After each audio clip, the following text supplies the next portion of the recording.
ko. Mas maganda to. Doon ang room natin. Ay, nakakainis ka na.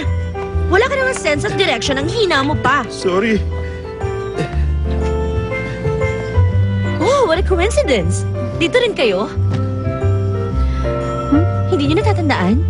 Magkatabi tayo sa eroplano. Ano ba yan? Nakalimutan niyo na agad? Hello. Hello po.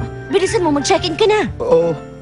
Ay, naku, naligaw kami sa paghanap ng front gate ng hotel. Doon kami sa likod dumaan. Mababaliw na ako sa kanya.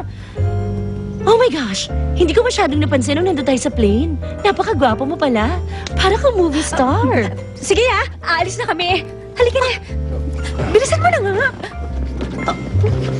Oy, teka, sandali lang.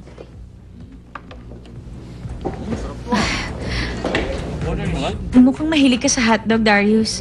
Paborito mo yan? Bakit? Ayaw mo? Hindi ka ba kumakain ng hotdog? Gusto mo sa ibang lugar na lang tayo kumain? Hindi, dito na lang. Okay lang sa akin. Kain na. Okay.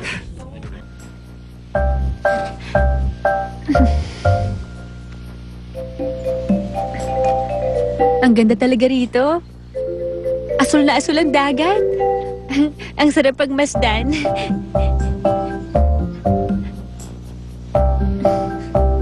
Jello. Susubukan ko. Alam ko na mahina ako sa maraming bagay. Pero magsisikap ako. Magiging isa akong mabuting asawa.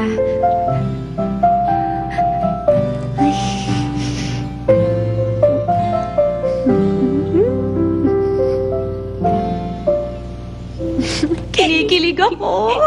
Napaka-romantic naman ang mood. Ah, so, dito pala ang room nyo. Doon naman kami, sa katabing kwarto. What a coincidence talaga.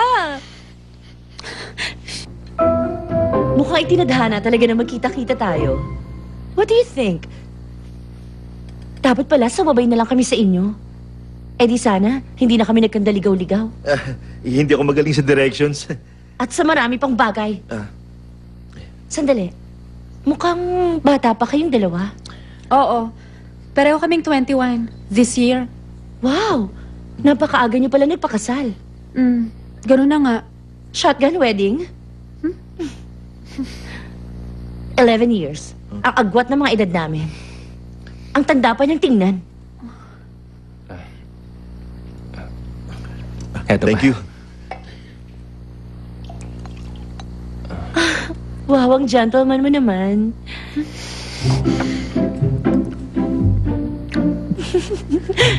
Dahan-dahan. Hindi yan beer, no? Ngayon lang ako nakainom ng wine.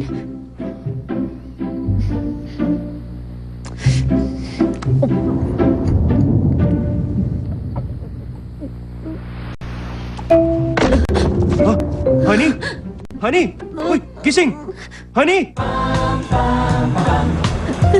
Dahan-dahan lang sa pagdadrive. Para akong nasusuka. Bakit ka ba kasi uminom ng maraming wine?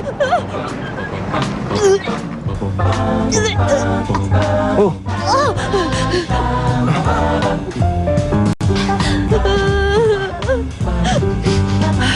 okay ka lang?